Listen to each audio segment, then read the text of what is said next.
You did something completely ordinary today. You made a cup of coffee, you checked your phone, you said goodbye to someone before you left the house. You had no idea it would be the last time. This is exactly what they did too. The people who vanished without a trace do not disappear in dramatic ways. There is no explosion, no obvious sign, no moment where a stranger in a movie grabs them and the screen cuts to black. The last 24 hours before someone disappears almost always looks completely normal. And that is the part that keeps investigators awake at night. What you're about to hear is not fiction. These are real cases, real people, real final hours, reconstructed from security footage, phone records, witness accounts, and the notes of detectives who spent years trying to understand what went wrong. Some of these cases remain unsolved. Some of the people have never even been found, and some of the details are so strange that no explanation has ever fully been held. Let's start with what the research actually tells us. Criminologist David Canter spent decades studying the behavioral patterns of people in the hours before they vanish. What he found was deeply unsettling. In the vast majority of cases involving adults who disappear without explanation, the final 24 hours contains at least one moment that the person later described to someone else as a feeling off, a gut feeling, a sense that something was slightly wrong. They mentioned it to a friend, a coworker, a family member, and then they were gone. Your brain is extraordinarily good at detecting threats. It has been doing it for 200,000 years. When something feels off, that feeling is not random. It is the result of your nervous system processing dozens of subtle signs faster than your conscious mind can translate them into words. The people who disappear often felt it. They just did not know what to do with it. Now, take the case of Mara Murray. On February 9th, 2004, a 21-year-old nursing student at the University of Massachusetts sent an email to her professors saying she would be away for a week due to a family emergency. There was no family emergency. She packed a bag, she withdrew a specific amount of cash, $380 from an ATM. She looked up directions to the White Mountains of New Hampshire on her computer. She said goodbye to her boyfriend on the phone. She got in her car and drove north. That night, her car was found crashed on a rural road in Haverhill, New Hampshire. A passing school bus driver stopped and asked if she needed help. She said no.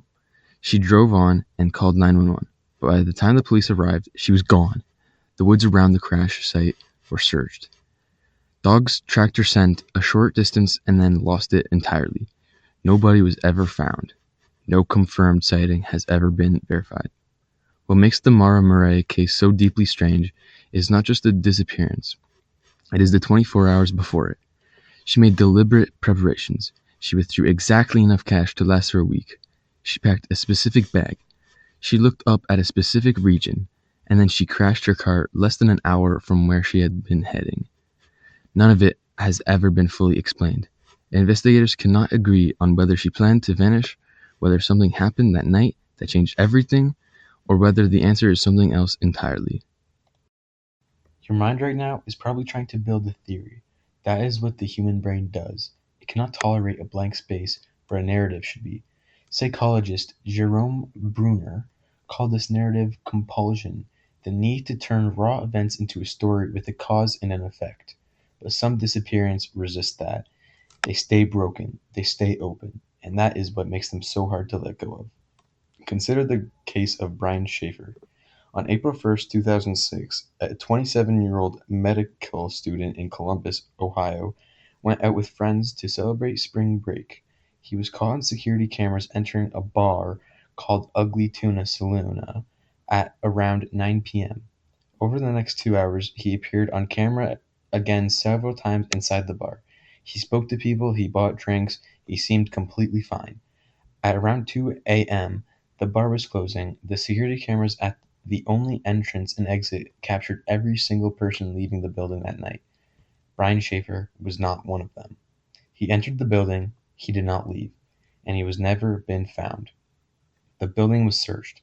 There were no hidden exits, no back doors that led anywhere useful, no roof access that made sense, Investigators have never been able to explain how a man walked into a bar, was seen on camera multiple times over the course of 2 hours, and then simply ceased to exist. His phone was never used again, his bank accounts were never touched, his car was in the parking lot, his family has spent nearly 2 decades searching.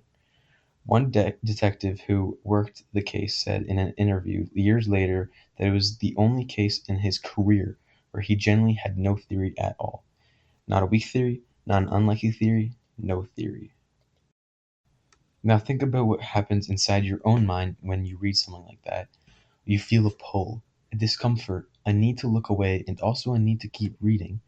Neuroscientist Antonio Damasio found that the human brain responds to unresolved narratives almost like physical pain, an open loop, a story without an ending. Activates the same neural pathways as an itch you cannot scratch. Your brain will not stop returning to it. That is why these cases stay with people for decades. Let's go further back to 1973. Amelia Earhart was attempting to circumnavigate the globe. On July 2nd, her plane departed from Le New Guinea, headed for Howland Island, a tiny strip of land in the middle of the Pacific Ocean. Radio operators heard her voice. She reported poor visibility. She reported she was running low on fuel. She said she was flying alone along of position, and then the radio went silent. No wreckage was conclusively found. No body was ever recovered. In the 87 years since, researchers, governments, and private expeditions have scoured the Pacific.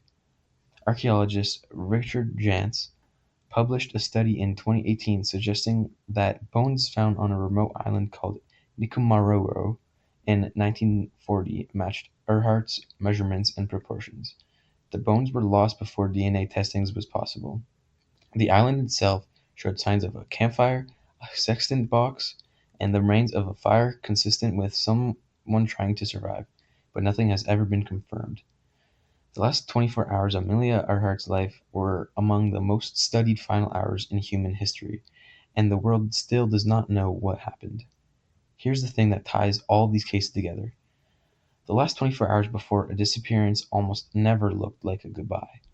They look like a Tuesday. They look like errands and phone calls and ordinary decisions. Maura Murray bought snacks at a convenience store. Brian Schaefer laughed with his friends at a bar.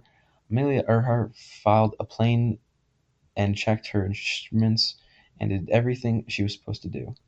The horror is not the dramatic moment. The horror is the ordinary one. The horror is not the dramatic moment. The horror is the ordinary one. Forensic psychologist Katherine Ramsland, who was consulted on hundreds of missing persons cases, has written about what she calls the invisibility of endings. Most people, she argues, do not experience their last moments as last moments. The brain does not mark them. There is no internal sign that says, remember this, this is the last time. The brain is too busy with the next thing and the next and the next. Which means the last time you said something to someone you love is probably felt like nothing. It felt routine. It felt like a moment you would have thousands more of. And most of the time, you will. But the case that remains unsolved exists in the space where the assumption was wrong, where the routine moment was the last one, where the 24 hours that looked like any other day turned out to be the final chapter of a story that no one has ever been able to finish. Investigators use a term for this. They call it the ghost window, the period just before a disappearance where, in retrospect, everything looks normal, and yet something was already in motion that could not be stopped. You will never know when your ghost window is, neither did they. Tonight, when you get home, you'll probably do something ordinary. You'll put your keys down, you will check your phone, you will say something to someone without thinking twice about it, and it'll feel like nothing, because that was ordinary feel like. This is exactly what it felt like for them too.